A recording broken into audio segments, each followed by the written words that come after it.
Scrapbook, A Mother and Child Unconditional Love, A Story of Sightless Love and Forgotten Memories, written by Mr. LG.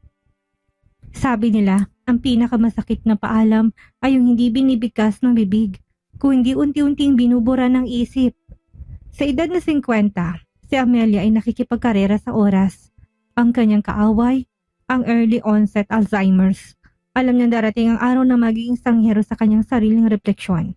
At mas masakit, makakalimutan niyang mukha ng kaisa-isang niyang anak na si Gab. Dahil si Gab ay bulag mula nang maaksidente sila 10 taon nang nakakaraan. Bumubuo si Amelia ng isang scrapbook of senses. Isang libro na hindi binabasa ng mata, kung hindi kinakapan ng mga daliri at inaamoy ng puso.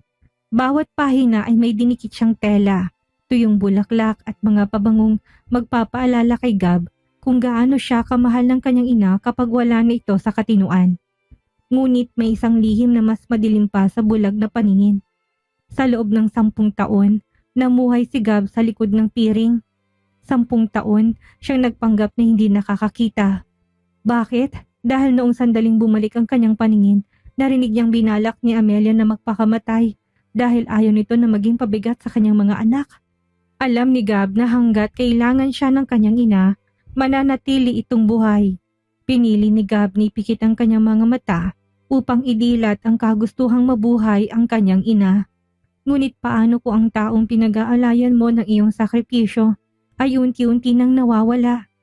Paano mo pananatilihin ang kasinungalingan kung ang tanging saksi nito ay hindi na alam ang iyong pangalan? Sa bawat haplos sa scrapbook, may isang luhang pumapatak. Sa bawat kahapon na hinihiram, may isang bukas na tuluyang naglalaho. Nay, nakikita kita. Nakikita ko ang bawat kulubot sa iyong muka. Ang bawat luhang pilit mo itinatago.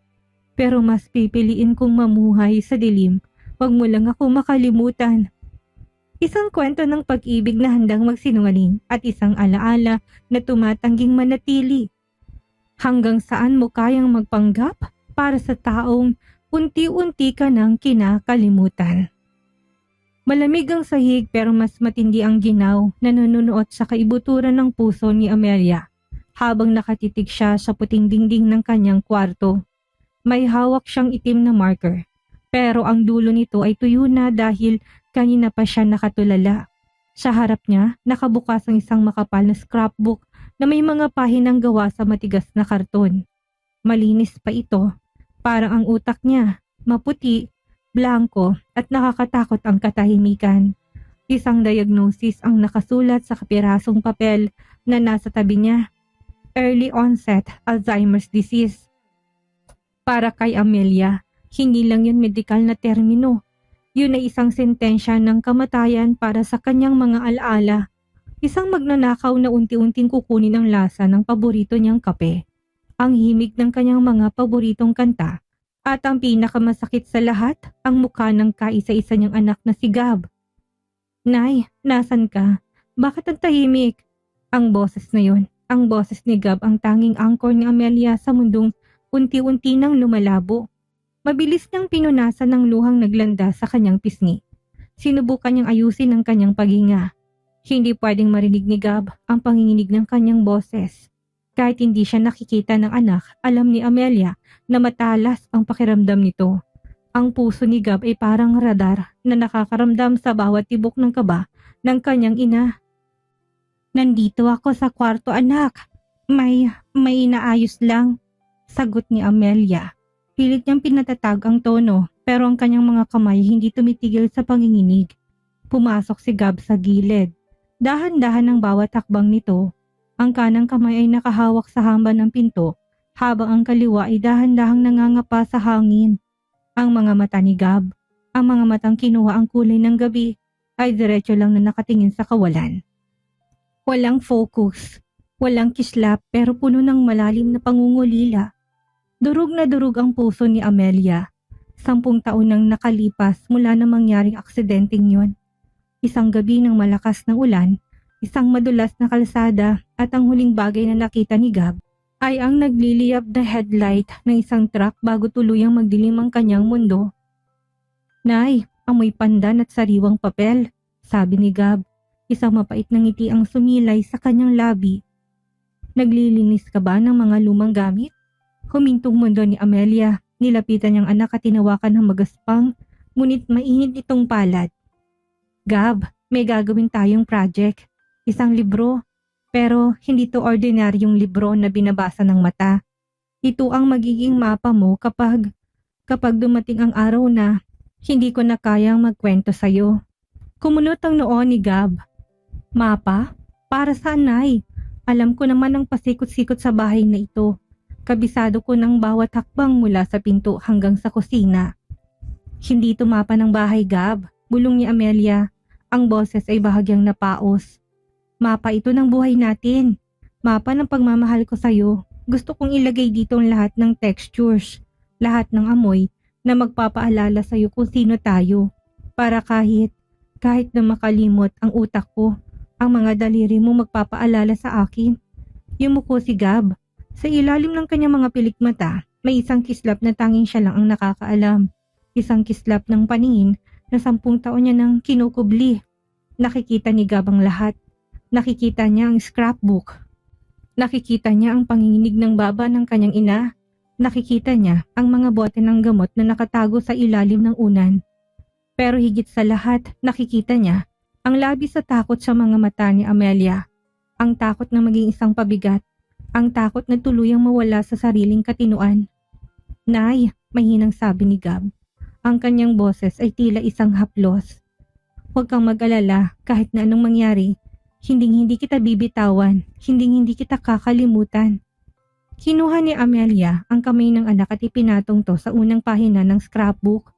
Doon ay may dinikit siyang isang piraso ng telos na tela. Malambot at kulay pula. Haplusin mo ito, Gab. Ito ang tela ng paborito mong kumot noong sanggol ka pa. Gusto ko, kapag naramdaman mong lambot nito, maalala mong unang gabi na hinawakan kita. Yun ang gabing ipinangako ko sa sarili ko na hinding-hindi kita hayaang mapunta sa dilim. Isang butil ng luha ang pumatak mula sa mata ni Amelia at bumagsak sa kamay ni Gab. Naramdaman ni Gab ang init ng luhang yon. Gusto niyang sumigaw. Gusto niyang sabihin na, Nay, nakikita kita. Nakikita ko ang sakit mo. Huwag kang magkunwari. Pero nanatili siyang tahimik, nanatili siyang bulag dahil alam niya noong sandaling akalain ni Amelia na wala nang silbi ang buhay nito dahil bulag ang anak, muntik na itong sumuko. Ang pagiging kailangan ni Gab ang tanging dahilan kung bakit humihinga pa si Amelia. Kaya kahit na masakit, kahit na parang pinupunit ang kanyang kaluluwa, itutuloy ni Gab ang pagpapanggap. Para sa kanyang ina, mananatili siyang nasa dilim. Dahil yun lang ang tanging paraan para hindi siya tuluyang iwan ng babaeng nagbigay sa kanya ng liwanag. Napakalambot, Nay, sabi ni Gab. Habang dinarama ang tela, ang kanyang mga matay na natiling nakatitig sa kawalan, habang ang kanyang puso'y sumisigaw sa pighati. Amoy pagmamahal, amoy nanay. Ang kusina ay amoy sinangag at bawang, isang pamilyar na samyo na dapat ay nagbibigay ng kalinga. Pero para kay Amelia, ang amoy na yon ay naging hudyat ng isang panibagong pag-atake ng kalituhan. Nakatayo siya sa harap ng kalan, hawak ang sandok. Pero nakatiting lang siya sa kawali na tila ba ngayon lang siya nakakita ng ganong kagamitan. Sino ako? Ano ang ginagawa ko dito? Ang mga tanong na yun ay parang mga kidlat na gumuguhit sa kanyang isipan. Sa loob ng ilang segundo, naging estranghero sa kanyang sariling bahay. Ang mga kortinang kanya namang pinili, ang mga litratong nakasabit sa dingding, lahat ay naging dayuhan. Nay, nasusunog na yata ang bawang. Ang boses ni Gab mula sa pagkainan ng bumasag sa kanyang pagkatulala. Mabilis na kumislap ang ulirat ni Amelia. Nagluluto ako. Para kay Gab, para sa anak ko. Ay, oo nga anak. Pasensya na, medyo nalingat lang si nanay. Pagdadahilan niya kahit ng totoo ay nanginginig ang kanyang buong pagkatao. Mabilis niyang pinatay ang kalan, ang kanyang puso'y tumitibok ng mabilis. Parang isang ibong nakakulong sa hawla na gustong kumawala. Mula sa kanyang upuan, nakatingin si Gab sa direksyon ng kanyang ina. Ang kanyang mga mata na nanatiling walang buhay, pero ang kanyang paningin ay matalas na nakatutok sa bawat kilos ni Amelia. Nakita niya ang pagkalito sa mga mata ng ina. Nakita niya kung paano binitawan ni Amelia ang sandok na parang napapaso ito. Nay, parang awa mo na. Huwag mo muna akong iwan sa dilim. Pagsusumamo ni Gab sa kanyang isipan. Pagkatapos kumain, dinala ni Amelia ang scrapbook sa sala. Ito na ang kanyang naging sandalan. Ang tanging paraan para labanan ang magnanakaw sa kanyang utak. Kumuha siya ng isang maliit na plastic bag na naglalaman ng buhangin at malilit na seashells. Gab, halika dito. Maupo ka sa tabi ko, tawag ni Amelia. Dahan-dahang tumayo si Gab. Ginagamit ang kanyang tungkod para damahin ang sahig. Kahit na alam naman niya kung nasaan ang bawat sulok ng sofa. Naupo siya sa tabi ni Amelia. Ramdam ang init ng katawan ng ina na bahagyang nanginginig. Ito ang pangalawang pahina, ani Amelia. Kinuha niyang kamay ni Gab at ipinatong ito sa buhangin na idinikit niya sa karton. Anong nararamdaman mo? Ipinikit ni Gab ang kanyang mga mata, isang nakasanayang reflex para panatilihin ang kanyang maskara. Magaspang, Nay, pero malamig sa pakiramdam. Parang sa tabing dagat. Tama, mapait nang umiti sa Amelia. Yan ang buhangin mula sa huling bakasyon natin bago ang aksidente. Yan ang huling beses na nakita mo ang sunset. Naalala mo pa ba ang kulay ng langit noon, Gab? Tumango si Gab, kahit nang totoo ay mas naalala niyang itsura ng kanyang ina noon. Bata, masaya at walang bahid ng sakit. Kulay kahel, Nay, parang apoy na unti-unting namamatay sa dagat. Biglang natigilan si Amelia, binitawan niyang kamay ni Gab. Ang kanyang mga mata ay napuno ng luha. Anong pangalan mo ulit? Ang tanong na yon ay parang bombang sumabog sa loob ng silid. Napatigil ang paghinga ni Gab. Ang kanyang puso'y tila tumigil sa pagtibok. Tinignan niya ang kanyang ina. Ang mukha ni Amelia ay puno ng takot. Hindi ito nagbibiro. Hindi ito pagsubok. Nakalimutan talaga siya nito sa loob ng ilang segundo. Nay, ako si Gab. Ang anak mo. Mahinang sagot ni Gab. Ang boses ay basag na. Napahawak si Amelia sa kanyang ulo. Gab, oo, Gab. Pasensya na anak. Minsan talaga. Minsan. Hindi niya na ituloy ang sasabihin dahil humagulhol na siya. Niyakap niyang kanyang sarili. Pilit na tinitipon ang mga piraso ng kanyang alaala na parang basag na salamin. Hindi nakatiis si Gab. Kahit na dapat ay bulag siya. Kahit na dapat ay hindi niya nakikita ang pighati sa mukha ng ina. Niyakap niya ito ng mahigpit. Nay, nandito lang ako. Kahit na makalimutan mo pangalan ko, hindi ko makakalimutan kung sino ka. Ako ang magiging alaala mo. Sa yakap na yon, ramdam ni Gab ang panunuyo ng lalamunan. Gusto niyang imulat ang kanyang mga mata at sabihin, nakikita kita, Nay. Hindi ka kailangan matakot. Hindi kita iiwan. Pero alam niyang mangyayari. Noong nakarang buwan, nakita niya ang sulat ni Amelia na tinatago sa ilalim ng kutsyon. Isang paalam. Nakasulat doon na kapag naging pabigat na siya at wala nang silbi para kay Gab, mas pipiliin niyang tapusin ang lahat. Kaya kahit nadurog ang puso ni Gab, kailangan niya panatilihin ang kanyang piring. Kailangan niya manatiling kailangan.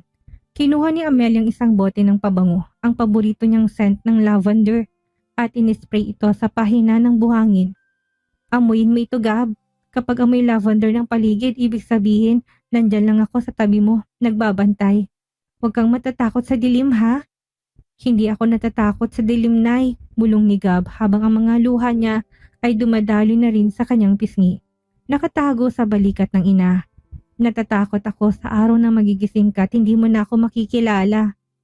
Sa labas, unti-unting lumulubog ang araw. Ang kadiliman ay nagsisimula ng lumamon sa mundo.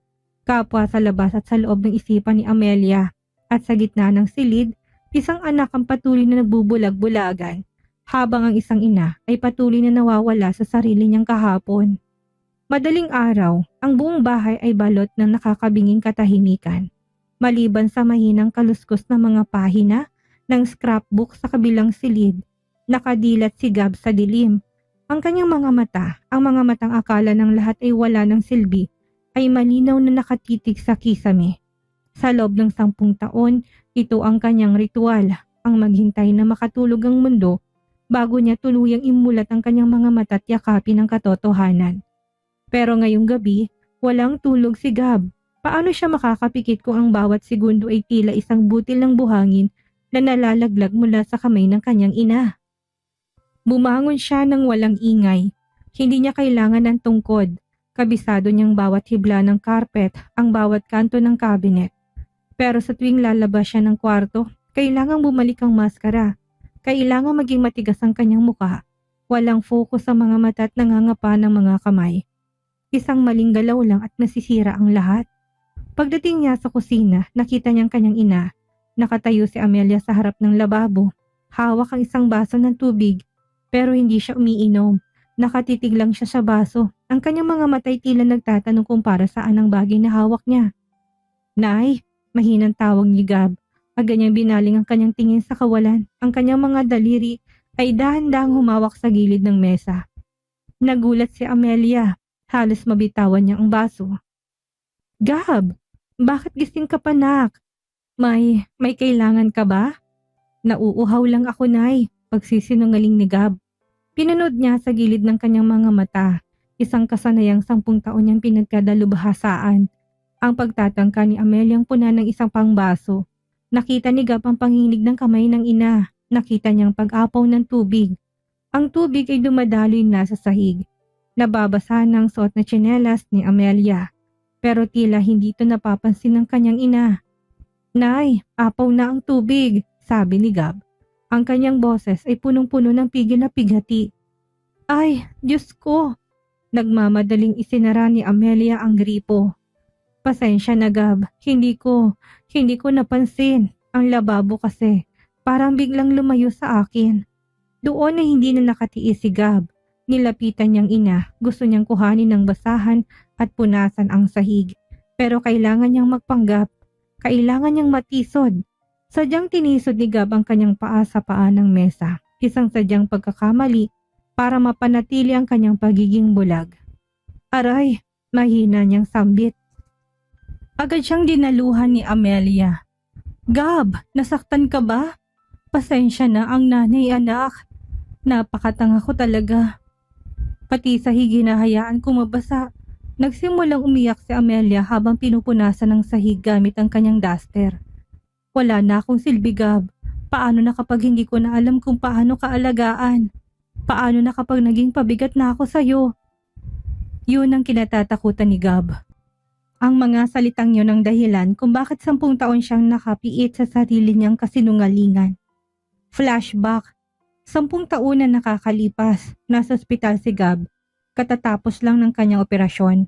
Nakakita na siya. Bahagyang malabo pang lahat pero nakikita niya na ang liwanag. Papasok na sana siya sa silid ni Amelia nang marinig niya itong kausap ang isang nurse. Mabuti pang hindi na ako nagising, nurse. Sabi ni Amelia habang humahaguluhol. Bulag ng anak ko dahil sa akin. Paano ko siya alagaan kung kailangan ko ring alagaan ang sarili ko? Magiging pabigat lang ako sa kanya. Mas mabuti pang mawala na lang ako para hindi na siya mahirapan pa. Simula noon ipinangako ni Gab, mananatili siyang bulag. Mananatili siyang kailangang alagaan dahil hanggat iniisip ni Amelia na kailangan siya ng kanyang anak. May dahilan siyang gumising sa umaga. Ang pagiging bulag ni Gab ang tanging gabot na nagpapanatili kay Amelia sa mundong ito. Balik sa kasalukuyan, niyakap ni Gab ang kanyang ina sa gitna ng basang sahig. Nay, huwag mo sabihin yan. Kailangan kita. Kahit hindi ako nakakakita, nararamdaman kong pagmamahal mo. Yung scrapbook, yung mga amoy at textures na nilalagay mo doon, yun ang nagbibigay sa akin ng liwanag. Talaga, Gab, nakakatulong ba yun? Tanong ni Amelia, tila isang bata na naghahanap ng kumpirmasyon. Sobra, Nay. Kaya kailangan nating tapusin yun, ha? Para kapag dumilim na ang lahat, may hahawakan ako. Pumunta sila sa sala at muling binuksan ang scrapbook. Kinuha ni Amelia ang isang piraso ng papel de liha. Magaspang, matalim ang mga kanto. Ito, Gab, sabi ni Amelia, ang boses ay muling nabuhayan. Ito ang pait. At hirap, gusto ko malaman mo na hindi lang malambot ang buhay. Pero kahit na magaspang ang dinadaanan mo, kailangan mo magpatuloy. Idinikit ni Amelia ang papel de liha sa 3 pahina. Hinawakan ito ni Gab. Masakit sa balat at parang ang bawat segundo ng kanyang pagpapanggap. Ramdam ko, Nay, magaspang, bulong ni Gab. Pinagmasdan ni Gab ang mukha ng ina habang nakatitig ito sa scrapbook. Napansin niyang isang bagong guhit ng pagtanda sa noo ni Amelia. Napansin niyang isang buti ng luha na hindi na nito nagawang punasan. Nay, patawarin mo ko, isip ni Gab. Nagsisinungaling ako dahil mahal kita. Dahil kung ididilat ko mga mata ko, alam kong iiwan mo ako. At hindi ko kayang makitang mundo kung wala ka sa tabi ko. Sa gabi ring iyon, habang hinihimas ni Amelia ang buhok ng anak, isang panibagong alaalan tuluyang nabura sa isipan ng ina. Ang petsa ng kaarawan ni Gab. Pero para kay Gab ay okay lang.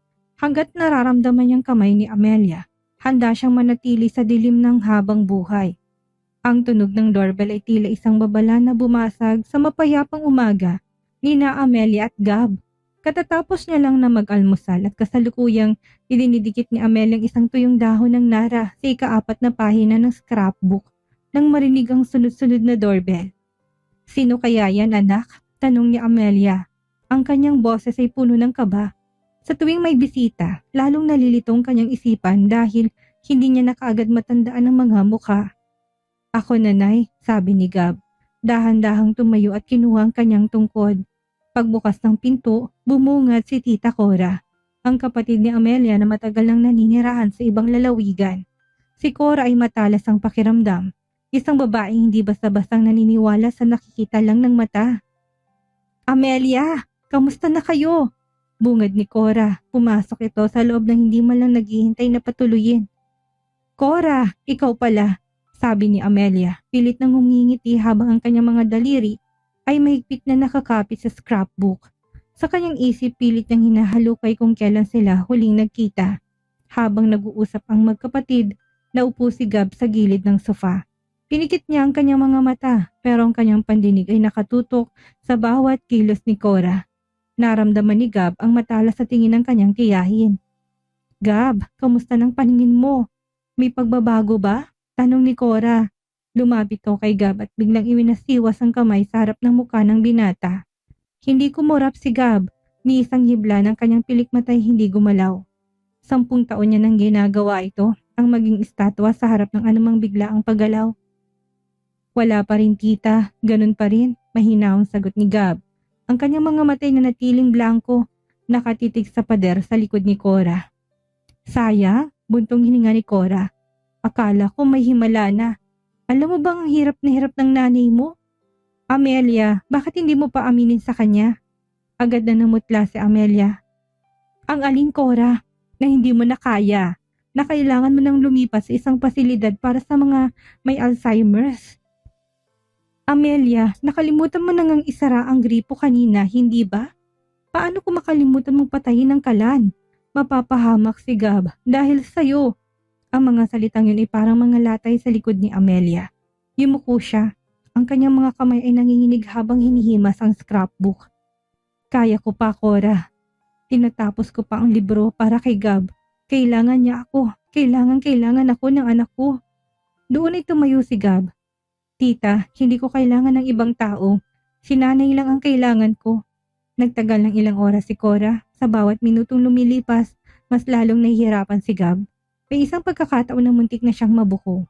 Habang nagtitimpla ng kape si Amelia sa kusina, naiwan si Cora at Gab sa sala. Isang baso ng tubig ang muntik nang mahulog mula sa mesa. Dahil nasagi ng siko ni Cora. Sa reflex ni Gab, bahagyang gumalaw ang kanyang kamay para saluhin ang baso. Pero bago pa ito mahawakan, pinigil niya sarili. Hinayaan niyang bumagsak ang baso sa sahig. Ay, sayang ang baso, sabi ni Cora. Habang ang kanyang mga mata ay nakatitig ng diretso sa mga mata ni Gab. Gab, bakit parang alam mo na mahuhulog yun? Narinig kong paggalaw ng baso sa ibabaw ng mesa, tita. Malakas ang pandinig ko, depensa ni Gab. Ang puso niya ay parang tambol na kinakatok sa loob ng kanyang dibdib. Naningkit ang mga mata ni Cora. Matalas nga ba talagang pandinig mo? O baka naman nakakakita ka na? Cora, ano bang sinasabi mo? Singit ni Amelia na kararating lang mula sa kusina. May dala ng kape. Huwag mong pagbintangan ang anak ko. Amelia, tingnan mo siya. Masyadong diretsong kanyang kilos. Masyadong maingat. Nagsimulang magtalong magkapatid. Sa gitna ng sigawan, biglang napatigil si Amelia. Napahawak siya sa kanyang ulo at napaupo sa sahig. Sino ka? Sino kayong dalawa? Bakit kayo nandito sa bahay ko? Natahimik ang lahat. Ang boses ni Amelia ay puno ng tunay na takot. Tuluyan na siyang nawala. Sa puntong yun, hindi na nakilala ni Amelia ang kanyang sariling kapatid at maging ang kanyang sariling anak. Nay, ako ito si Gab. Pagsusumamo ni Gab, lumapit siya at niyakap ang kanyang ina. Huwag mo kong hawakan. Hindi kita kilala. Nasaan ang anak ko? Nasaan si Gab? Sigaw ni Amelia habang nagpupumiglas. Durog na durog ang puso ni Gab. Tinignan niya si Cora na ngayon ay gulat na gulat at puno ng awa. Gusto nang sumabog ni Gab. Gusto niya nang idilat ang kanyang mga mata at isigaw ang katotohanan para lang kumalma ang kanyang ina. Pero alam niya ang panganib. Kapag nalaman ni Amelia na nakakakita na siya, mawawalan na ng dahilan ang kanyang ina na lumaban sa sakit. Ang tanging dahilan kung bakit pilit na tinatapos ni Amelia ang bawat araw ay dahil sa paniniwalang kailangan siya ng kanyang bulag na anak. Kinuha ni Gab ang scrapbook at ipinatong sa kamay ni Amelia. Nay, haplusin mo to. Yung dahon ng Nara, naalala mo? Sabi mo ito ang tibay. Kailangan mo maging matibay para sa akin. Dahan-dahang hinawakan ni Amelia ang tuyong dahon. Ang kanyang paghinga ay dahan-dahang kumalma. Ang texture ng dahon ay tila isang tulay na nagpabalik sa kanya mula sa madilim na kakahuyan ng kanyang isipan. Gab, mahinang tawag ni Amelia. Anak, ikaw ba yan? Oo, Nay. Ako to, sagot ni Gab. Ang mga luha niya ay hindi niya na mapigilan. Tumingin si Cora kay Gab. May hinala pa rin sa kanyang mga mata pero nanatili siyang tahimik. Pinanood niya kung paano alagaan ng bulag na anak ang ina nito na unti-unti nang nawawala. Nang makaalis si Cora, naiwan ang mag-ina sa sala. Kinuha ni Amelia ang isang bote ng langis ng eucalyptus at inipahid sa pahina ng dahon. Amuyin mo ito, Gab. Amoy ng kagubatan. Amoy ng kaligtasan. Suminghot si Gab, dinarama ang bawat hapdi sa kanyang dibdib. Salamat, Nay. Salamat sa pagbabalik. Sa loob ng kanyang isipan, alam ni Gab na mas hihigit pa ang labanan. Hindi lang Alzheimer's ang kalaban niya, kundi pati ang mga taong gustong bumuwag sa kanyang piring. Pero handa siyang magpanggap ng habang buhay, kahit na ang kapalit nito ay ang hindi kailanman muling makitang ngiti ng ina na may pagkilala sa kanyang mga mata. Ang ulan ay malakas na humahampas sa bubong ng kanilang maliit na bahay. Parang mga batong tinatapon ng galit na langit. Sa loob, may himbingang tulog ni Gab dahil sa pagod mula sa pag-aalaga kay Amelia buong araw. Pero sa kabilang silid may isang isipang hindi mapakali. Isang isipang tila isang sirang plaka na paulit-ulit na tumutugtog ng iisang katanungan. Nasaan ang anak ko? Bumangon si Amelia. Ang kanyang mga mata ay dilat pero walang focus. Ang kanyang Alzheimer's ay nasarurok ng isang sundowning. Isang yugto ng matinding kalituhan at pagkabalisa na dumarating pagsapit ng dilim. Sa kanyang paningin, ang kanyang kwarto ay naging isang madilim na kulungan. Ang kanyang anak na si Gab, sa kanyang isip nawawala si Gab. Naiwan ito sa palengke. Naiwan ito sa ulanan. Gab! Gab! Nasaan ka? Bulong ni Amelia habang nanginginig ang kanyang mga kamay. Hindi niya pinuntahan ang kwarto ni Gab. Sa halip dumiretso siya sa pinto, binuksan niya ang trangka. Ang malamig na hangin at ulan ay kaagad nang humalik sa kanyang balat. Pero hindi niya ito naramdaman. Ang tanging nararamdaman niya ay ang kaba na baka giniginawang kanyang anak sa labas. Lumabas si Amelia, nakayapak. Suot lamang ang kanyang manipis na duster.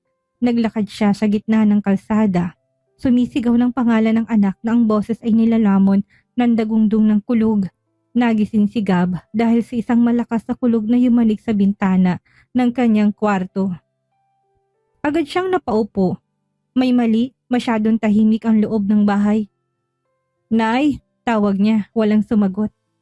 Tumayo siya, hindi na kinuha ang tungkod. Tumakbo siya patungo sa kwarto ni Amelia. Bakante, ang kamay magulo at malamig na. Pagdating niya sa sala, nakita niya nakabukas ang pinto. Ang ulan ay pumapasok na sa loob. Binabasang kanilang sahigatang scrapbook na naiwang nakabukas sa mesa. Nay! Sigaw ni Gab. Sa puntong ito wala na siyang piring. Ninilat niya ng malapad ang kanyang mga mata. Nakikita niya ang bawat patak ng ulan sa labas. Nakikita niya ang dilim ng kalsada. Hindi na siya nag-isip pa. Tumakbo siyang palabas. Hindi siya nangangapa. Hindi siya nagkukunwaring bulag. Ang kanyang mga hakbang ay mabilis at sigurado. Nilagpasan niya mga paddles ng tubig na may katambakan na hindi kayang gawin ng isang taong walang paningin. Sa dulo ng kalsada, malapit sa kanto kung saan maraming sasakyan, nakita niyang isang figura, isang babaeng basang-basa, nakatayo sa gitna ng intersection, habang ang mga sasakyan ay bumubusina at umiiwas. "Gab! Nasaan ang anak ko?" sigaw ni Amelia sa gitna ng kalsada. Isang malaking truck ang mabilis na paparating. Ang silaw ng headlight nito ay tumatama ng diretso sa mukha ni Amelia. Pero hindi siya gumagalaw. Tila naninigas siya sa takot at kalituhan. "Nay, tabi!" sigaw ni Gab. Sa isang iglap, tumalon si Gab. Hindi siya nag-atubili. Sa bilis ng kanyang paningin nakalkula niya ang distansya. Hinablot niyang braso ni Amelia at buong lakas silang gumulong patungo sa gilid ng kalsada. Ilang segundo bago humarurot ang truck sa pwesto kung nasaan sila kanina. "Diyos ko, ayos lang ba kayo?" sigaw ng ilang tambay sa tapat ng isang convenience store na nakasaksi sa pangyayari. Hingal na hingal si Gab, nakayakap siya ng mahigpit kay Amelia na ngayon ay nanginginig at umiiyak. Nay, nandito ako. Nandito na si Gab."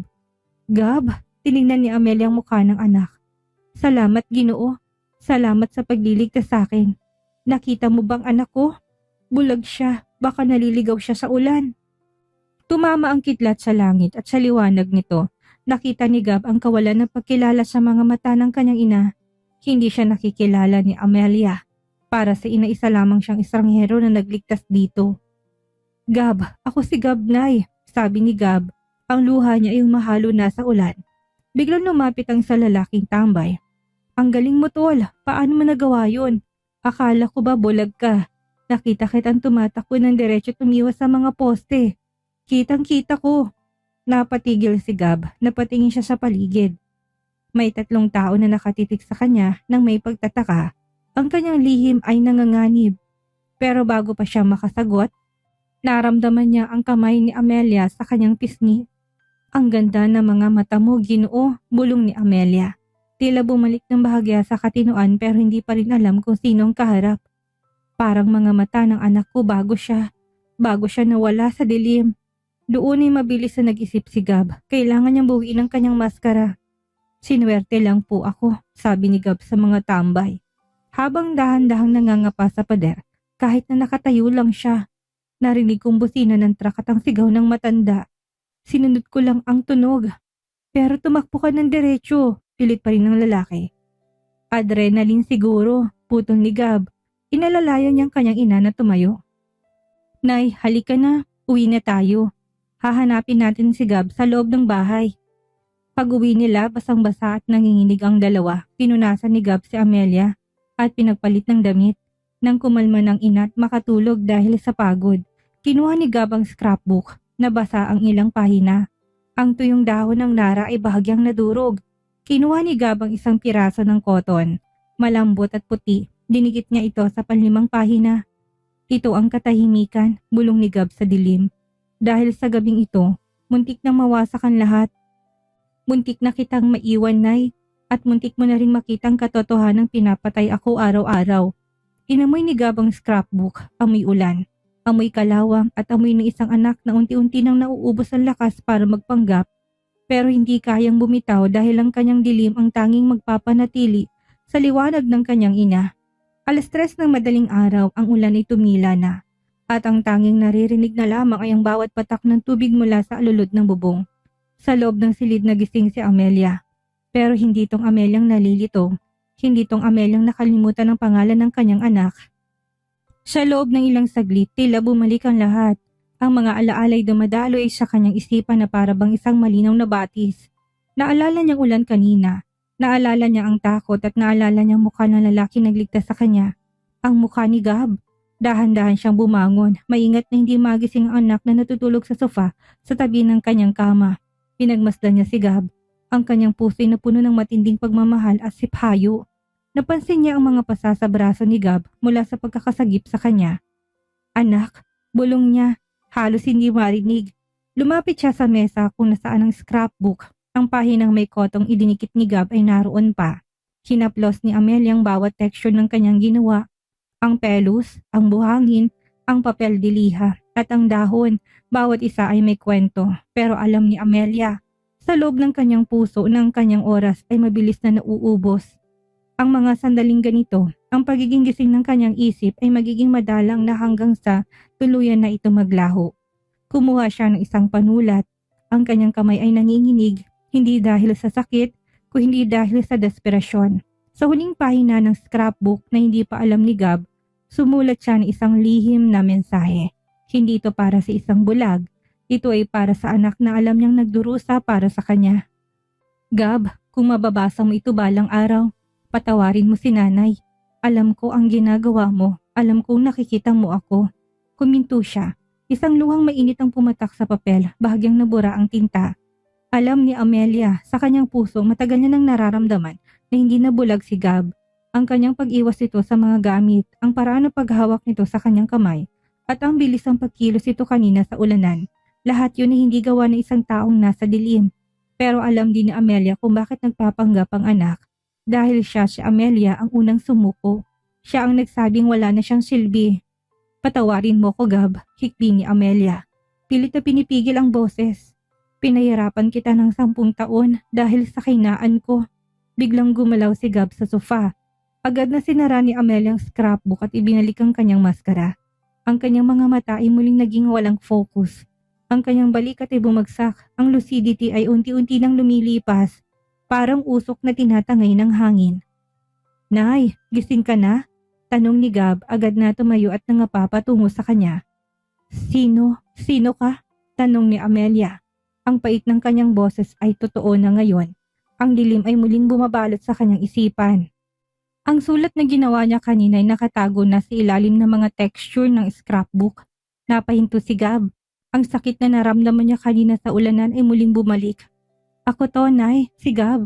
Kakain na tayo. Inalalayan ni Gab ang ina patungo sa kusina. Habang naglalakad sila, kinuha ni Amelia ang kamay ni Gab at nilapit sa kanyang pisngi. Amoy lavender ka, Ginoo, parang ang anak ko. Hindi sumagot si Gab, ang kanyang puso'y nagdurugo sa bawat hakbang. Hindi niya alam na ilang minuto lang ang nakalipas na laman ng kanyang ina ang lahat. At hindi rin alam ni Amelia na ang kanyang isinulat ay maaaring maging mitya ng isang mas malaking pagsabog ng emosyon. Kumuha si Gab ng isang piraso ng satin na tela, madulas, malamig at makintab. Ito ang ilalagay niya sa ika-6 na pahina. Ito ang pagsisinungaling. Nay, bulong ni Gab sa kanyang isipan habang dididikit ang tela. Madulas, mahirap hawakan pero kailangang isuot para hindi tayo mamatay sa ginaw.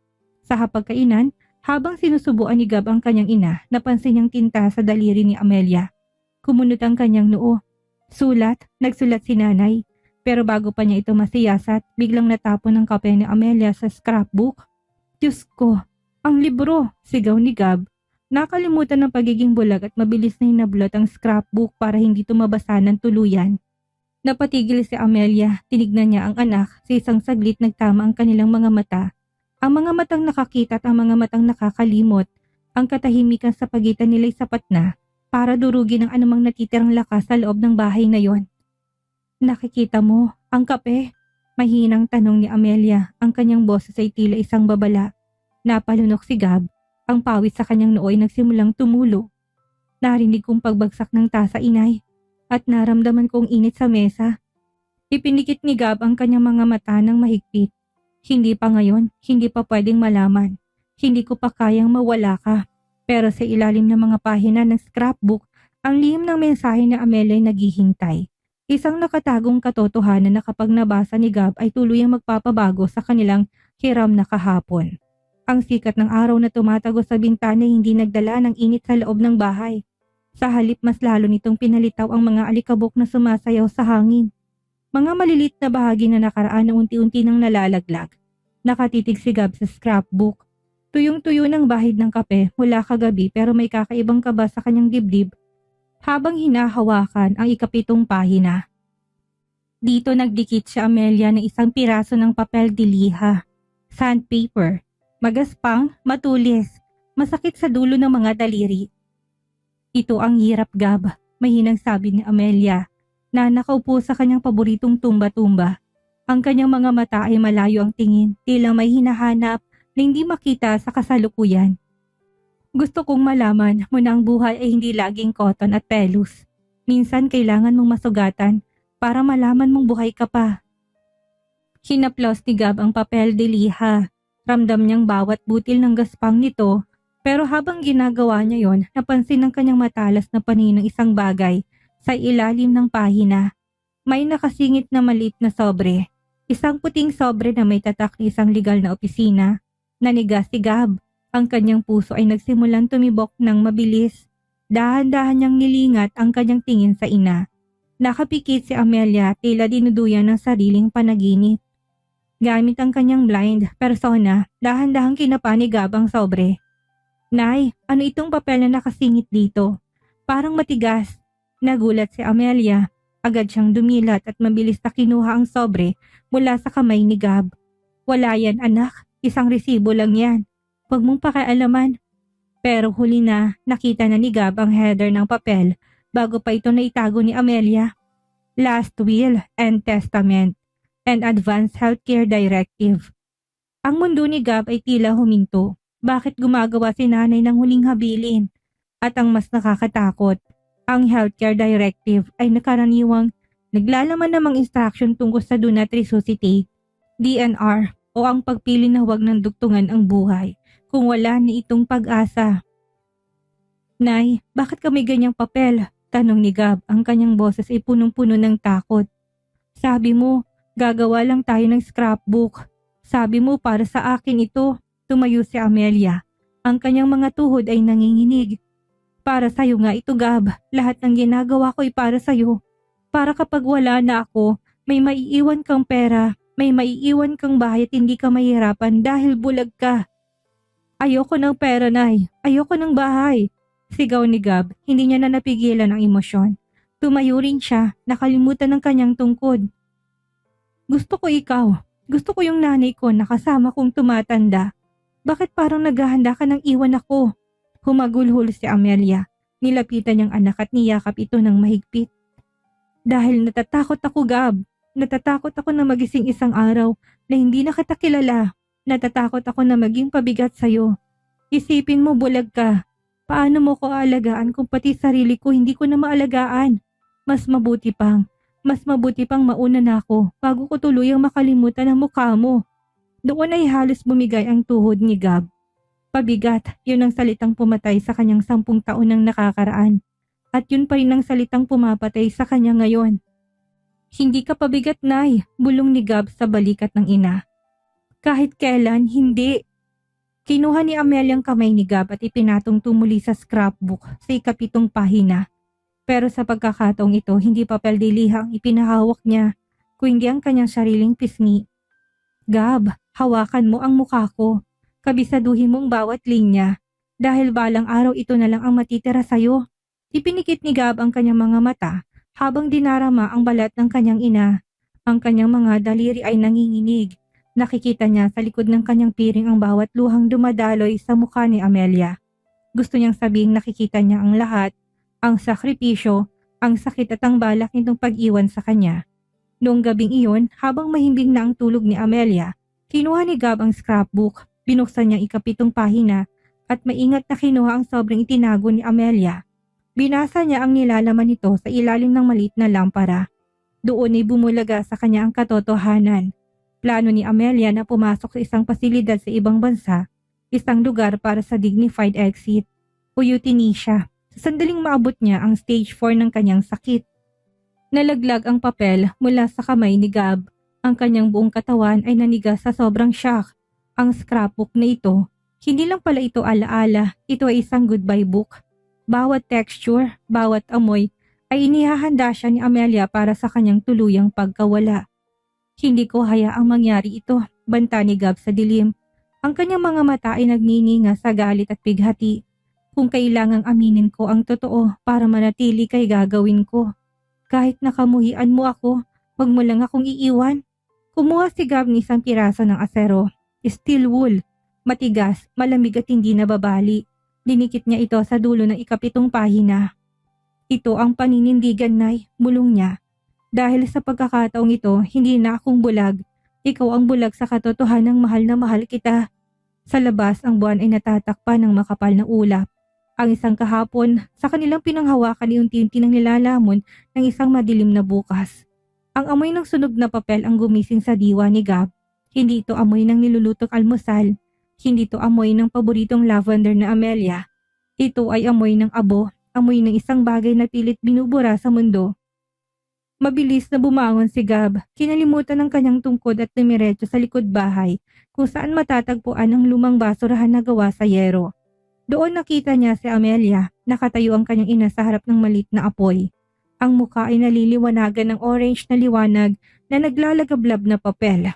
Sa kanyang mga kamay hawak niya ang scrapbook, ang librong pinagpuyatan nila, ang librong puno ng textures ng kanilang buhay. "Nay, ano ginagawa mo?" sigaw ni Gab. Sa sobrang gulat, nakalimutan niyang dapat ay nangangapa siya. Tumakbo siya ng diretso patungo kay Amelia at hinablot ang kamay nito bago pa nito tuluyang bitawan ng scrapbook sa apoy. Napatigil sa Amelia. Tumingin siya kay Gab, ang kanyang mga mata ay naniningkit sa gitna ng usok. "Bakit mo nakitang apoy, Gab? Bakit tumakbo ka nang hindi nadarapa?" Naniga si Gab, ang kanyang puso'y tumitibok ng mabilis. Parang isang takas na bilanggo na nahuli sa akto. "Narinig kong lagutok ng apoy, Nay. Naamoy ko ang usok. Nay, bakit mo sinusunog ang libro natin? Ang sabi mo, ito ang mapa ko." "Hindi ito mapa, Gab. Ito ay lason," hagulhol ni Amelia. Pilit na binabawi ang scrapbook.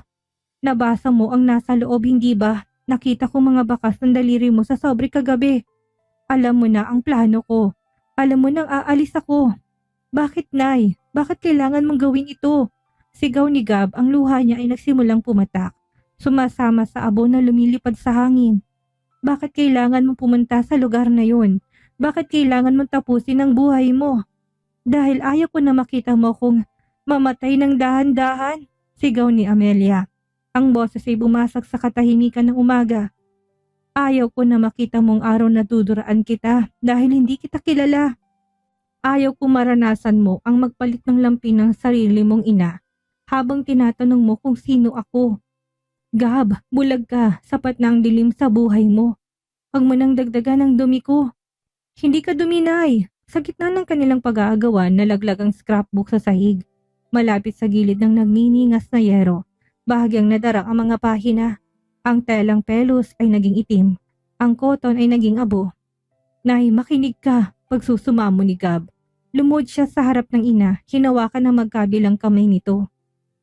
"Kahit na anong mangyari, kahit na makalimot ka, ako ang magiging alaala mo.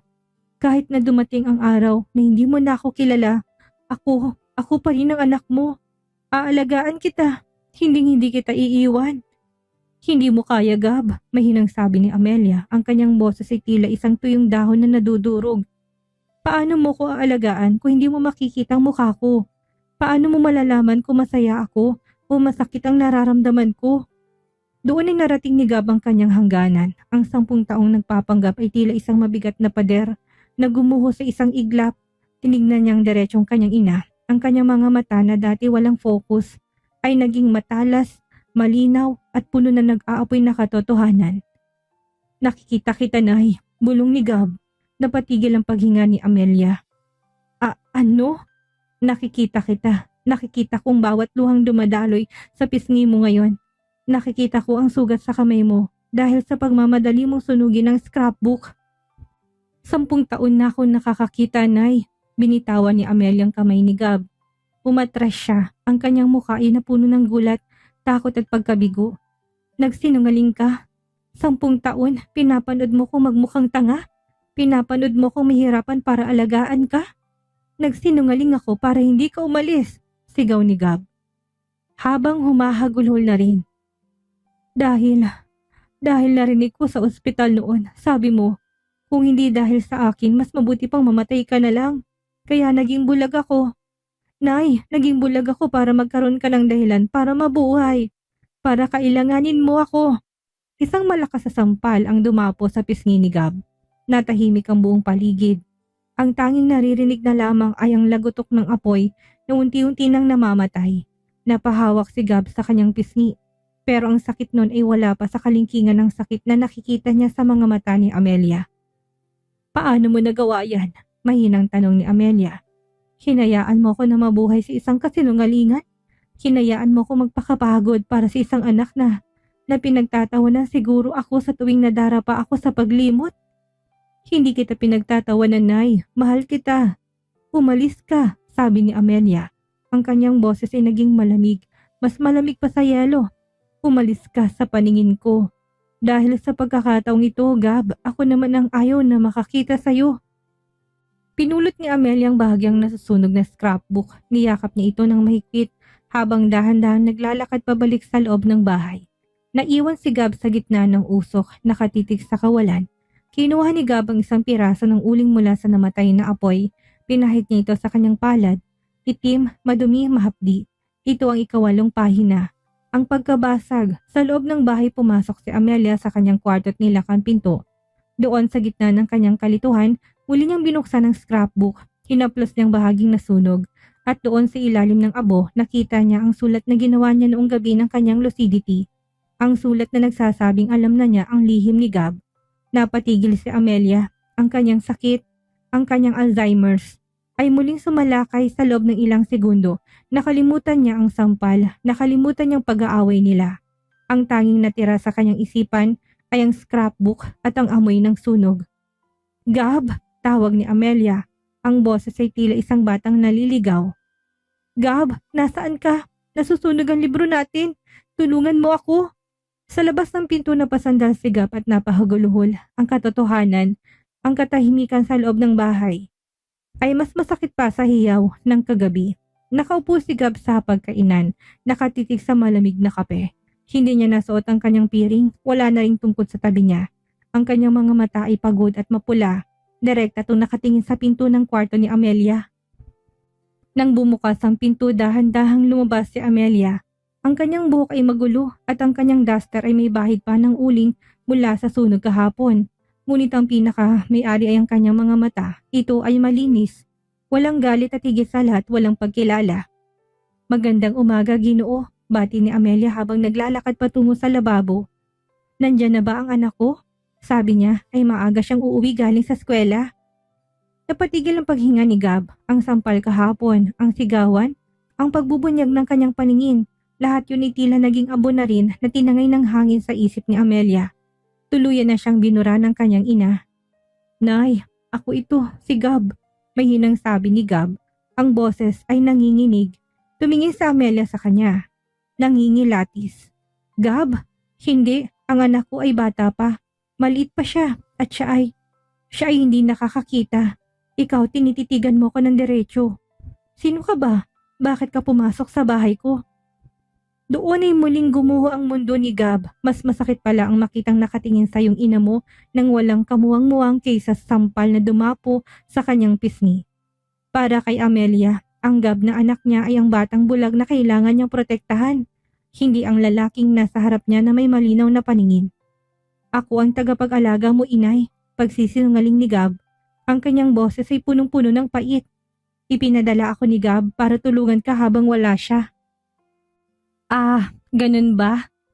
Ngumiti si Amelia, isang ngiting inosente na lalong nagpadurog sa puso ni Gab. Mabait na bata talagang anak ko. Halika, tulungan mo ako. Kailangan natin tapusin ang kanyang libro. Baka magtampo siya kapag hindi ko ito natapos. Inilabas ni Amelia ang scrapbook sa ibabaw ng mesa.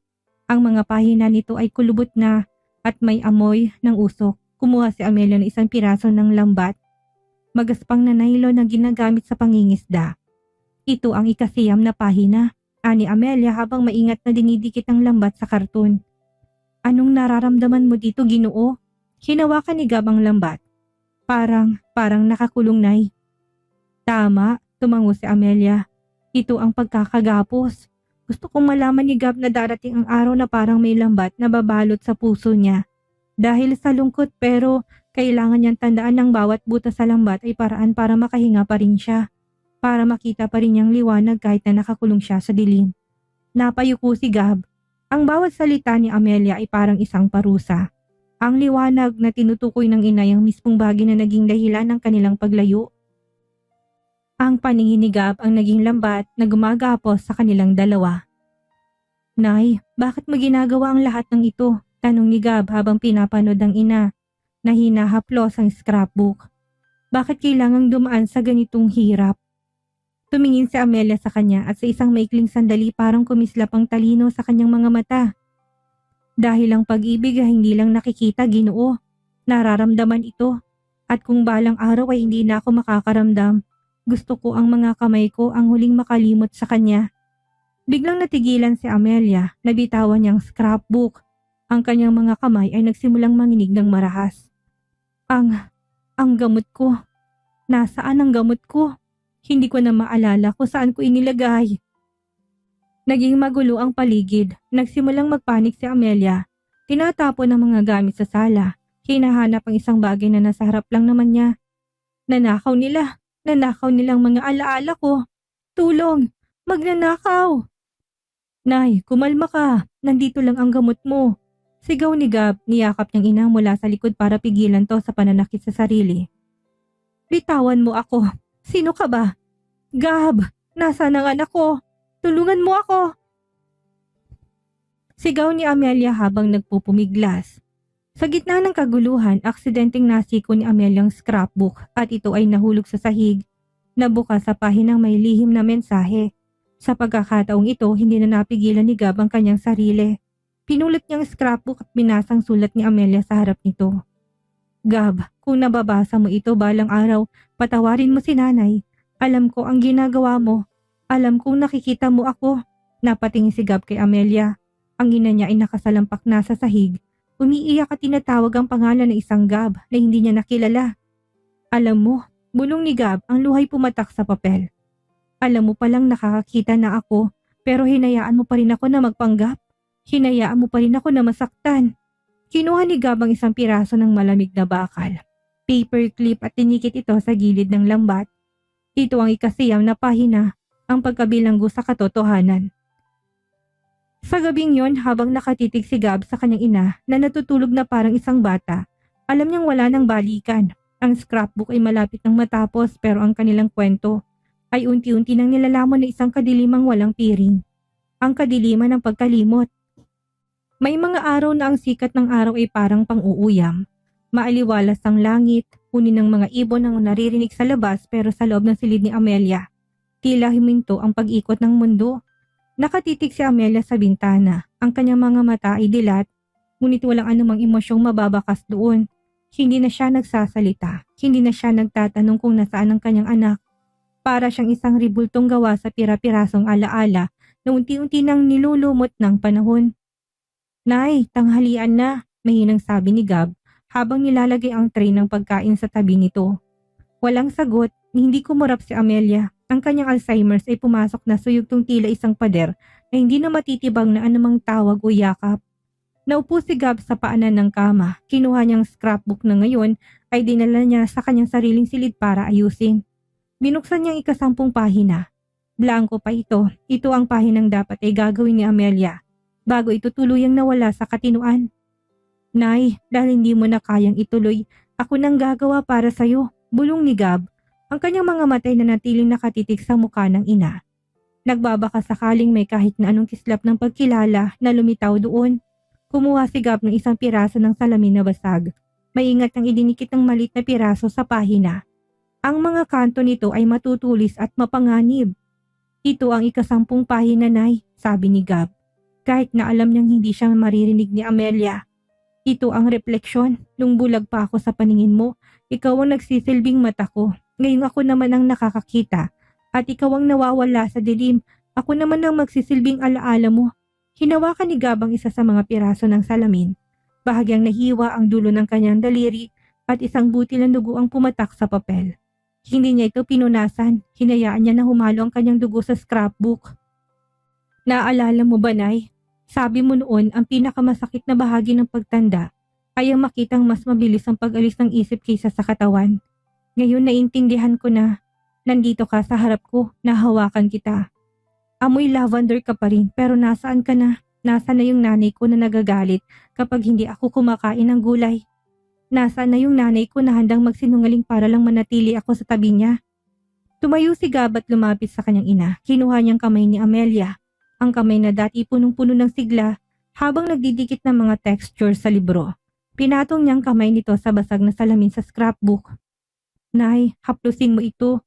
Mararamdaman mo ba ang talim? Ganyan ang nararamdaman ko tuwing tinitignan kita at hindi mo ko nakikilala. Para akong humahawak sa basag na salamin. Gusto kong buuin ulit, pero sa bawat subok ko, lalo lang ako nasusugatan. Sa unang pagkakataon sa loob ng 3 araw, gumalaw ang mga daliri ni Amelia. Dahan-dahan itong kinapa ang texture ng basag na salamin.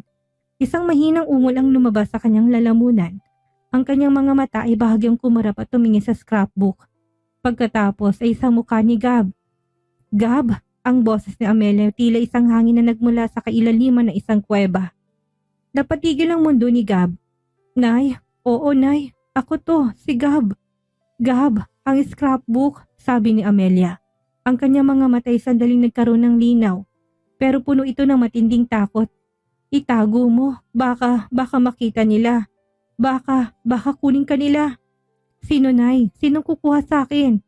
Ang dilim, bulong ni Amelia. At kasabay nito, muling nawala ang kislap sa kanyang mga mata. Ang kanyang ulo ay muling sumandal sa upuan at ang kanyang tingin ay muling naging blanco. Ang sandali ng lucidity ay natapos na sa loob lamang ng 10 segundo. Napahagulhol si Gab, sinubsob niyang kanyang mukha sa kandungan ng ina. Ang 10 segundong yon ay sapat na para malaman niyang sa ilalim ng lahat ng pagkalimot, ang tanging inaalala pa rin ni Amelia ay ang kaligtasan niya. Natatakot pa rin si Amelia sa dilim para sa kanyang anak. Kinuha ni Gab ang isang piraso ng malamig na yelo, na kalaunan ay matutunaw at magiiwan ng mantsa, at nilapat ito sa gilid ng salamin sa scrapbook. Ito ang ika-10 pahina, ang paglaho sa gitna ng pagkapit. Hindi kita bibitawan, Nay, panata ni Gab sa gitna ng kanyang pag-iyak. Kahit nang tanging natira sa atin ay mga basag na alaala, bubuin ko ang bawat piraso. Kahit na mabulag ako muli sa sakit, hindi ako aalis sa tabi mo. Sa labas nagsimulang lumubog ang araw at ang anino sa loob ng silid ay lalong humaba. Tila mga kamay na pilit na inaabot ang 2 kaluluwang pilit na kumakapit sa isang hiram na kahapon. Ang gabi ay tila mas lalong nagpadilim sa loob ng bahay. Nakaupo si Gab sa tabi ng kama ni Amelia. Hawak ang scrapbook na tila ba ito ang huling oxygen tank sa isang lumulubog na barko. Kanina pa siya nakatingin sa makapal na cover ng libro. Napansin niyang isang malit na umbok sa likurang bahagi nito. Isang bagay na hindi niya napansin nung nagpanggap siyang bulag, pero ngayong nakakakita na siya ay tila sumisigaw sa kanya. Dahan-dahan niyang tinalupan ng tela ng cover. Doon bumalaga sa kanyang isang malit na digital voice recorder. Manipis at nakadikit ng maigi, may isang note na nakasulat sa maliit na papel. Pindutin mo ito kapag hindi mo na maririnig ang boses ko. Nanginginig ang daliri ni Gab, halos hindi niya maidiin ang play button. Sa kanyang tabi, mahimbing ang tulog ni Amelia, ang paghinga nito ay mababaw at tila pagod na pagod. Isang static ang unang narinig at pagkatapos ay ang malalim na paghinga ng isang babae. Gab, anak. Kung naririnig mo ito, malamang ay wala na ako sa tabi mo o baka naman nandyan ako pero hindi na ako yung nani na kilala mo. Napahagulhol ka agad si Gab. Ang boses ni Amelia sa recording ay malinaw, malakas at puno ng sigla. Ang Ameliang nawala na sa kanyang ilang linggo na ang nakakalipas. Nagsimula ako makalimot, Gab. Noong nakarang buwan nakalimutan ko kung paano magsaing.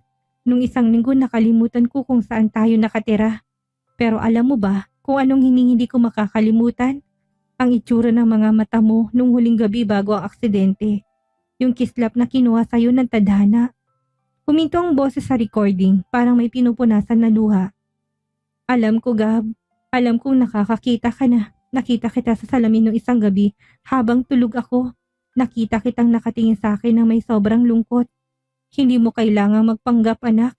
Alam kong ginagawa mo yon dahil ayaw mo akong sumuko. Patawarin mo si nanay kung naging mahina ako't nasabi kong wala na akong silbi. Ang totoo, ikaw ang silbi ko. Ikaw ang dahilan kung bakit pilit kong nilalabanan ng dilim sa utak ko. Sumabog ang dibdib ni Gab. Ang bawat salita ay parang kutsilong humihiwa sa kanyang kaluluwa. Ang sakripisyo niya hindi pala kailangan dahil alam na ng kanyang ina. Nag-iyakan silang dalawa sa magkaibang panahon sa iisang dahilan. Ang scrapbook na yan, bawat texture na nilalagay ko, may pahiwatig yan. Yung 11 pahina na gagawin mo ngayon, gusto ko ilagay mo isang panyong basa. Bakit? Dahil ang buhay natin ay punong-puno ng luha. Pero ang panyo ang nagpapaalala na may kamay na laging handang magpunas nito. Napatitig si Gab sa scrapbook. Kinuha niyang kanyang sariling panyo. Binasa ito ng kanyang sariling mga luha at tinikit ito sa 11 pahina. Gab, huwag mong sisihin ang sarili mo kung darating ang araw na kailangan mo na akong bitawan. Huwag kang makukulong sa dilim kasama ko. Ipinangako mo sa akin noon na magiging matagumpay ka. Tuparin mo yun, anak. Kahit hindi ko na maalalang pangalan mo, nakaukit ka na sa bawat tibok ng puso ko. Ikaw ang pinakamagandang tanawin na nakita ko sa buong buhay ko. Natapos ang recording sa tunog ng isang mahinang halik, niyakap ni Gab ang recorder sa kanyang dibdib. Tinignan niya si Amelia. Gusto niya itong gisingin. Gusto niyang isigaw na, "Nay, naririnig kita. Gumising ka na. Mag-usap tayo ng totoo." Pero alam niyang wala nang sasagot. Ang Ameliang nasa recording ay isang multo na lamang ng nakaraan. Tumayo si Gab, lumapit sa kanyang ina, tinalikan ito sa noo. Sa unang pagkakataon, hindi na siya natatakot na makita siyang nakakakita. "Nay, tapos na ang pagpapanggap." Bulong ni Gab, "Hindi na ako magbubulag-bulagan. Titingnan kong mundo para sa ating dalawa. Gagawin ko lahat para maging yung Gab na pinagmamalaki mo." Kinuha ni Gab ang kanyang panulat at tinikit ang panyo sa scrapbook. Ito ang 11 pahina. Ang pag-amin ng 2 puso. Sa labas, ang mga bituin na nagsimulang magpakita, tila mga matang nagmamasid sa isang anak na sa wakas ay natutong tumingin sa katotohanan ng walang takot. Pero ang pinakamalaking pagsubok ay paparating pa lang. Ang huling pahina ng scrapbook at ang huling hininga ng kanilang pagsasama. Ang puting kisame ng ospital ay tila sumusuka ng sobrang liwanag. Nakakasulasok ang amoy ng disinfectant at ang mechanical na tunog ng heart monitor na tila bumibilang sa bawat segundong natitira sa buhay ni Amelia. Sinugod siya rito matapos siyang mawalan ng malay sa sala habang yakap ang scrapbook. Sabi ng doktor, ang kanyang katawan ay sumusuko na. Hindi lang ang isip kundi ang puso. Ang Alzheimer's ay magnanakaw na hindi lang alaalang kinukuha, kundi maging ang kakayahang huminga. Nakatayo si Gab sa gilid ng kama. Wala siyang suot na piring. Wala siyang hawak na tungkod. Diretsong kanyang tingin sa maputlang mukha ng kaisa-isa niyang mundo. "Nay, gising na," bulong ni Gab.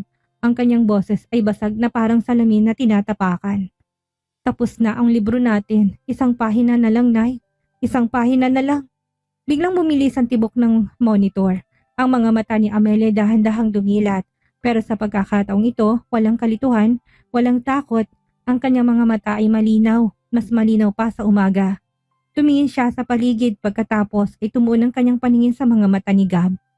"Gab," mahina niyang tawag. Ngunit hindi itong boses ng isang stranger. Ito ang boses ng kanyang ina. "Nay, nakikilala mo ba ako?"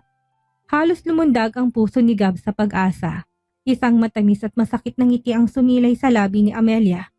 Paano ko hindi makikilala ang lalaking 10 taon na akong pinoprotektahan sa sarili kong kadiliman? Napaatras si Gab. "Nay, alam mo?" "Alam ko, anak. Alam ko nung araw na muntik ka ng madapa pero sadyang iniwasan mo ang silya. Alam ko noong mga gabing tinititigan mo ako habang iniisip mo na tulog ako." Hirap na hirap ang kanyang pagsasalita pero ang bawat salita ay may timbang. "Patawarin mo si Nanay, Gab. Hinayaan ko mabulag ka sa pagsisisi dahil sa kahinaan ko. Hinayaan ko na magsakripisyo ka para sa isang inang dapat ay siyang nagligtas sa'yo." Humagulhol si Gab, lumuhod siya sa tabi ng kama at sinubsob ang mukha sa kamay ni Amelia. "Hindi, Nay. Ako ang dapat na humingi ng tawad. Nagsinungaling ako. Pinanood kita. Pinanood kita na mawala na hindi man lang ako umaamin. Akala ko kapag kailangan mo ko, hindi mo ko iiwan. Akala ko yun ang tanging paraan para manatili ka." Hinaplos ni Amelia ang buhok ni Gab. Ang kanyang hawak ay mahina na, tila isang haplos ng hangin. "Ang pagmamahal ay hindi kailangan maging bilanggo, Gab. Nakikita mo na ang mundo at yun ang pinakamagandang regalo na tanggap ko. Sapat na sa akin na bago ako tuluyang pumikit, nakita ko ulit ang kulay ng mga mata mo. Nay, huwag kang magsalita ng ganyan. Lalaban tayo." Sigaw ni Gab, pilit na initinatanggi ang katotohanang nakikita niya sa monitor. "Gab, abutin mo ang scrapbook," utos ni Amelia. Inabot ni Gab ang libro mula sa mesa. Binuksan niya ito sa huling pahina. Ang 12 pahina, Blanco pa ito. Ito ang huling texture, Gab. Bulong ni Amelia. Kumuha ka ng isang piraso ng puting tela. Ang pinakamalambot na telang mahahanap mo. Kinuha ni Gab ang kanyang sariling panyo. Ang malinis na bahagi nito, dinikit niya ito sa pahina habang ang kanyang mga luha ay patuloy na pumapatak. Ito ang kapayapaan, anak. Sabi ni Amelia, ang kanyang boses ay unti-unti nang humihina. Dahil ang kapayapaan na hindi matatagpuan sa pagkapit kundi sa pagbitaw. Bitawan mo ng piring mo, Gab. Bitawan mo ng bigat ng nakaraan. Nakikita mo na ako at nakikita na kita. Yun lang ang mahalaga. Nay, pahiram pa ng isang kahapon. Pagsusumamo ni Gab, niyakap niya na mahigpit ang kanyang ina. Kahit na isang araw lang ulit, yung masaya tayo, yung hindi tayo nagsisinungaling. Nandito na tayo sa ngayon, Gab, at ang ngayon ay sapat na. Bulong ni Amelia. Mahal na mahal kita, anak ko. Kasabay ng huling salita ni Amelia, ang tunog ng monitor ay naging isang mahaba't diretsyong guhit. Nay! Nay! Niyugyug ni Gab ang kanyang ina, pero ang mga mata ni Amelia ay nanatiling nakatitig sa kanya ng may kapayapaan. Wala nang pighati, wala nang Alzheimer's. Wala nang pagkalimot. Sa gitna ng puting kwarto, humagulo lang isang anak na sa wakas ay nakakakita na. Nakikita niya ng lahat, ang sakripisyo, ang pagmamahal at ang katotohanan na kahit gaano natin gustong hiramin ng kahapon, ang tadhana ay may sariling paraan ng pagsingil. Ito ang 12 pahina, ang pagbitaw sa gitna ng liwanag. Sa kabilang pahina, may isang maliit na bulsa na hindi pa nabubuksan ni Gab. Nakasulat doon.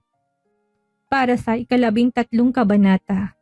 5 taon na ang lumipas pero ang amoy ng lavender at sariwang papel ay tila nakakabit pa rin sa bawat hininga ni Gab. Nakatayo siya sa gitna ng isang malawak na gallery. Ang paligid ay puno ng mga tao, mga kritiko, mga manunulat at mga estrangherong nakuha ang atensyon ng kanyang exhibit. Sa gitna ng silid sa ilalim ng isang tanging spotlight, nakalagay ang isang lumang scrapbook na nakabukas sa huling pahina. Mr. Gabriel, tawag ng isang curator. Handa na pong lahat para sa iyong maikling talumpati. Ngumiti si Gab, maayos ang kanyang suot, diretso ang kanyang tindig at ang kanyang mga mata. Ang mga matang dating nakapiring ay nagniningning sa ilalim ng mga ilaw. Hindi siya nagsalita tungkol sa kanyang tagumpay bilang isang artist. Hindi niya binanggit ang kanyang mga parangal. Sa halip lumapit siya sa scrapbook. Ang project na ito ay hindi para sa sining, simula ni Gab. Ang kanyang boses ay umalingaw-ngaw sa tahimik na gallery. Ito ay para sa isang ina na natakot, nakalimot, at para sa isang anak na natakot iwanan. Sa loob ng 10 taon, namuhay ako sa dilim. Dahil akala ko, yun lang ang paraan para manatilang liwanag ng aking ina. Pero itinuro niya sa akin ang tunay na pagkakita hindi ginagamitan ng mata, kung hindi ng haplos.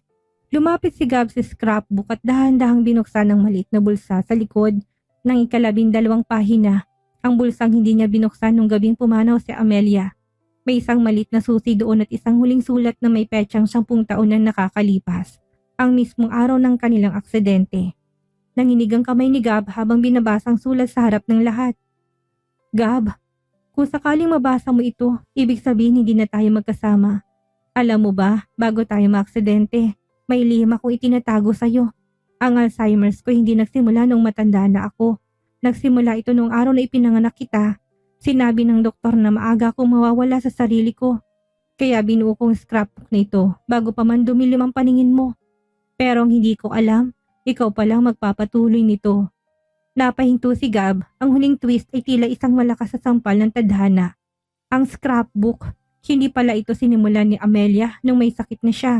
Sinimulan niya ito noong sanggol pa lamang si Gab dahil alam niyang darating ang araw na makakalimot siya.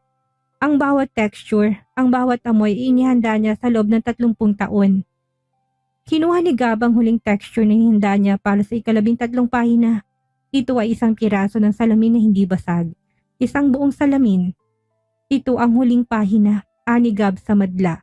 Habang kanyang mga luhay malayang dumadaloy. Ito ang pagtanggap dahil sa wakas nakikita ko na ang sarili ko at nakikita kong nanay ko sa bawat bahagi ng pagkatao ko. Idinikit ni Gab ang salamin, ngunit may isang bagay na ginawa si Gab na nagpatahimik sa lahat. Kinuha niyang kanyang piring, ang lumang telang itim na ginamit niya sa loob ng 10 taon at maingat itong idinikit sa gilid ng salamin. Dito ko iiwan ang aking dilim, bulong niya. Pagkatapos ng exhibit, nang mag-isa na lang si Gab sa gallery, lumapit siya sa bintana. Ang langit ay kulay lavender, ang paboritong kulay ni Amelia. Inamoy niya ang hangin at sa isang saglit naramdaman niyang isang mahinang haplos sa kanyang balikat.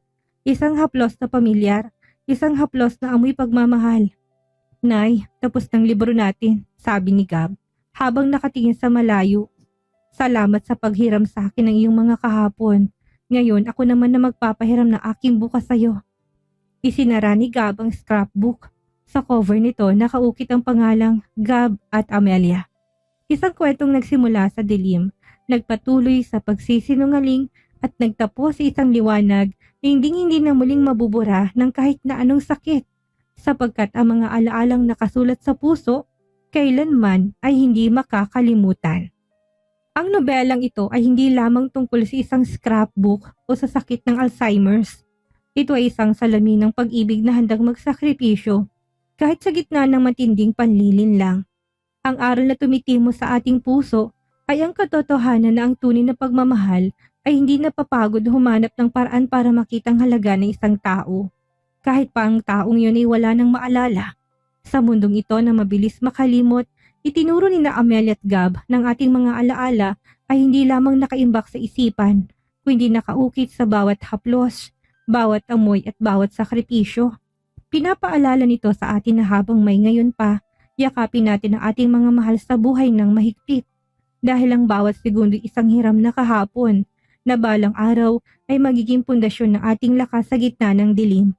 Mula sa kaibuturan ng aking puso, nais kong magpasalamat sa inyong lahat na sumama sa bawat pahina ng luhang ibinuhos ni na Amelia at Gab.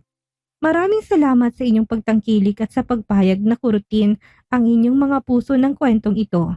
Isang espesyal na pasasalamat din sa ating mahusay na narrator na si Miss Maria, na nagbibigay buhay at tamang emosyon sa bawat linya ng nobelang ito. Kung hindi dahil sa inyong boses, hindi ganito katindi ang hapding mararamdaman ng ating mga tagapakinig. Ikaw ang naging tulay upang ang mga salitang ito ay maging tunay na karanasan.